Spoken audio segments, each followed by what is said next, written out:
Hi friends, అందరు ఎలా ఉన్నారు? ఈరోజు పూరీ కూర ఎలా ప్రిపేర్ చేసుకోవచ్చో చూసేద్దాం. ఈ పూరీ కూర పూరీలోకే కాకుండా చపాతీలోకి కూడా సూపర్ టేస్టీగా ఉంటుంది.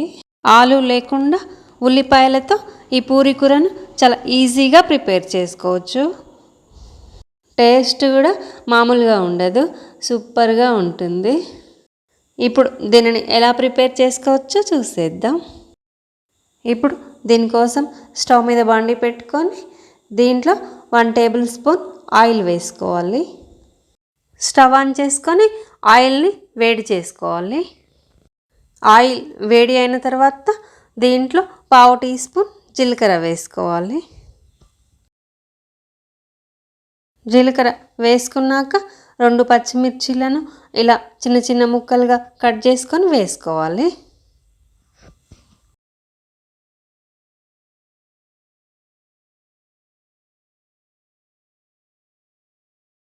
పచ్చిమిర్చి కొంచెం ఫ్రై అయిన తర్వాత కరివేపాకు వేసుకోవాలి.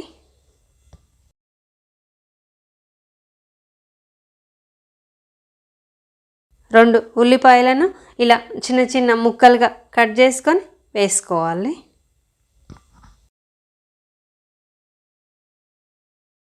ఉల్లిపాయలు కొంచెం ఎక్కువ వేసుకుంటేనే టేస్ట్ మంచిగా ఉంటుంది. ఇప్పుడు ఉల్లిపాయలని మంచిగా ఫ్రై చేసుకోవాలి. మరి ఎక్కువగా ఫ్రై చేసుకోకూడదు. ఎక్కువగా ఫ్రై చేసుకుంటే అంత టేస్టీగా ఉండదు.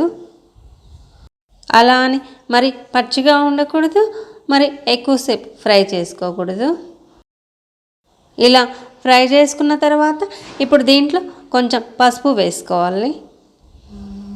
1/2 టీ స్పూన్ కారం వేసుకోవాలి. ఆల్రెడీ పచ్చిమిర్చి వేసుకున్నాం కదా, కారం చూసి వేసుకోవాలి. కొంచెం సాల్ట్ వేసుకోవాలి, సరిపోయేంత సాల్ట్ వేసుకోవాలి. కారం పచ్చిమిర్చి మీ టేస్ట్కి తగ్గట్టు మీరు వేసుకోండి. పచ్చిమిర్చి వేసుకున్న ఇలా కొంచెం కారం వేసుకుంటేనే టేస్ట్ మంచిగా ఉంటుంది. ఇవన్నీ వేసుకున్న తర్వాత ఇలా మంచిగా ఒకసారి కలుపుకోవాలి. ఇలా కలుపుకున్న తర్వాత ఒక బౌల్ తీసుకొని దాంట్లో 4 టీ స్పూన్స్ శనగపిండి వేసుకోవాలి. కప్పు కొలతలతో అయితే 1/2 కప్పు శనగపిండి. ఇప్పుడు దీంట్లో కొంచెం కొంచెం వాటర్ పోసుకుంటూ ఉండలు లేకుండా కలుపుకోవాలి.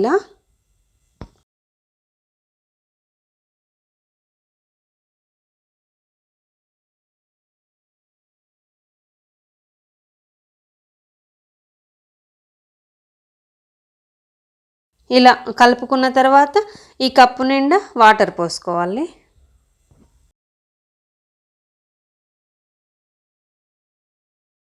ఇప్పుడు ఈ శనగపిండి వాటర్ని దీంట్లో వేసుకోవాలి.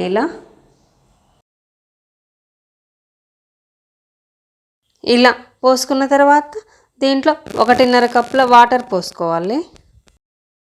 1/2 కప్పు పిండికి 2.5 కప్పుల వాటర్ పోసుకోవాలి. శనగపిండిలో పోసుకున్న వాటర్తో కలిపి 2.5 కప్పుల వాటర్. ఇప్పుడు మొత్తం మంచిగా ఒకసారి ఇలా కలుపుకోవాలి. ఇప్పుడు దీనిని కొంచెం దగ్గర పడే వరకు 2 నిమిషాలలో ఉడికించుకోవాలి.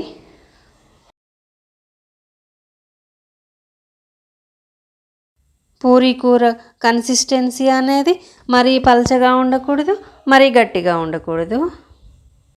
ఇలా ఉండాలి. ఇలా మంచిగా ఉడికించుకున్న తర్వాత ఇప్పుడు దీనిని ఇలా ఒక బౌల్లోకి తీసుకోవాలి. ఇలా పూరీ కూరను చాలా ఈజీగా ప్రిపేర్ చేసుకోవచ్చు. టేస్ట్ కూడా సూపర్గా ఉంటుంది.